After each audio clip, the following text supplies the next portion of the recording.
Писал обнаженных девушек, чтобы быть ближе к Богу. Оккультист Жан Дельвиль и его мистические картины. Годы жизни 1867-1953. Бельгийский художник, который всерьез увлекся мистикой и оккультизмом, даже входил в мистический орден розенкрейцеров.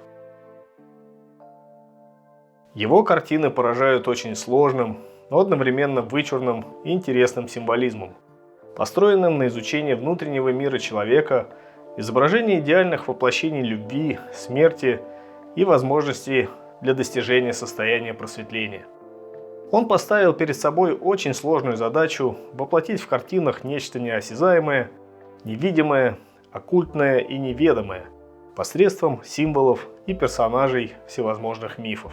Дельвиль оставил после себя не так много картин, зато у него не было откровенно проходных работ, например, многочисленных однотипных портретов, написанных исключительно для заработка. Каждая картина – это воплощение мыслей и философии самого художника. Он в чем-то был типичным представителем своей эпохи. В конце XIX века оккультизмом интересовались многие. Спиритические сеансы были обычной формой досуга. Сейчас даже удивительно, как многочисленные научные открытия, развитие техники сочетались со средневековой мистикой. Причем ей поддавались и очень образованные, и очень умные люди, например, такие как Жан Дельвиль. Искусствоведы гадают над многочисленными загадками его картин, поскольку он никогда ничего не объяснял и не оставил никаких поясняющих записей относительно своих работ. Жан Дельвиль родился в городке Лёвен. Когда подрос, поступил в Королевскую академию изящных искусств в Брюсселе, где зарекомендовал себя очень одаренным учеником. Без особого труда получил престижную римскую премию и поехал в Рим за казенный счет изучать итальянское искусство.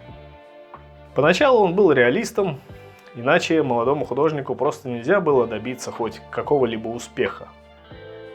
Но спустя 4 года в Риме решил переехать в столицу живописи того времени – Париж, где сошелся с оккультистом Жозефом Пеладаном и стал учиться у него.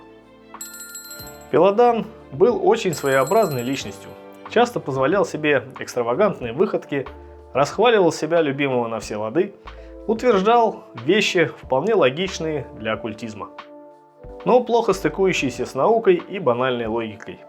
Он писал множество оккультных пьес и романов и организовал свое общество на манер средневекового ордена розенкрейцеров, членом которого и стал Жан Дельвиль. Пеладан утверждал, что искусство взяло на себя роль религии. Оно позволяет приобщиться к прекрасному, а красота – прямой путь к Богу, пусть даже это и красота обнаженных девушек. Общество стало проводить свои выставки, на которых Жан Дельвиль охотно представлял свои картины, одну из которых некоторые шутники называли «Мона Лиза 1890-х годов». На ней изображена женщина-медиум в состоянии транса, потому и взгляд такой психоделический. Интересно, удастся ли ей сохранить рассудок после нескольких подобных сеансов? Все же оккультизм и принадлежность к тоталитарным сектам, а орден розенкрейцеров, организованный Пеладаном, ей и был, вряд ли способствует душевному здоровью. Возможно, это все понял и Жан Дельвиль, потому он в 1890-х годах нарушает все клятвы и уезжает в Бельгию. Но и там продолжает держаться тайных обществ, в частности масонской ложи. Он становится ее членом и достигает высшей 33-й ступени посвящения. Свои идеи оккультизма Жан Дельвиль всячески продвигает в общество, возможно, потому так быстро поднялся среди масонов. Был преподавателем, организатором всевозможных обществ, личностью в европейских творческих кругах очень известным. Например, для Дягилева написал афишу к спектаклю «Прометей». Во время Первой мировой войны перебрался в Лондон, организовал там Лигу патриотов. Хорошо кричать о патриотизме, находясь за 1000 километров от линии фронта. После войны все пошло по привычной схеме. Преподавание, участие в делах масонской ложи, всяческое продвижение оккультизма и собственной философии. Однако в какой-то момент что-то пошло не так. Жан Дельвиль оказался на положении отверженного, потерял все свои посты в ложе, От него отвернулись все бывшие друзья. Помог роман со студенткой Эмилией Леклерк.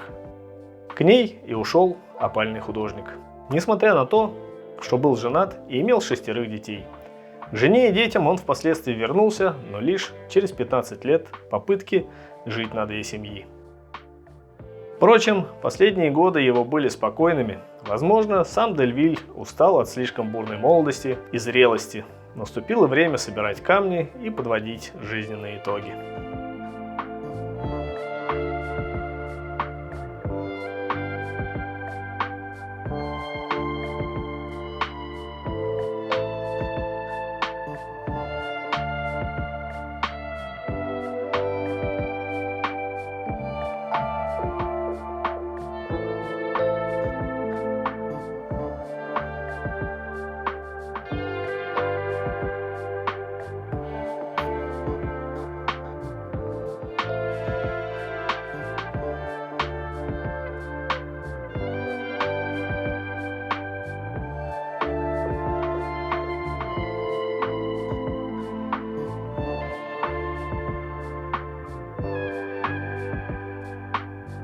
Спасибо, что досмотрели видео до конца. Лайк и комментарий – отличный способ поддержать канал и автора.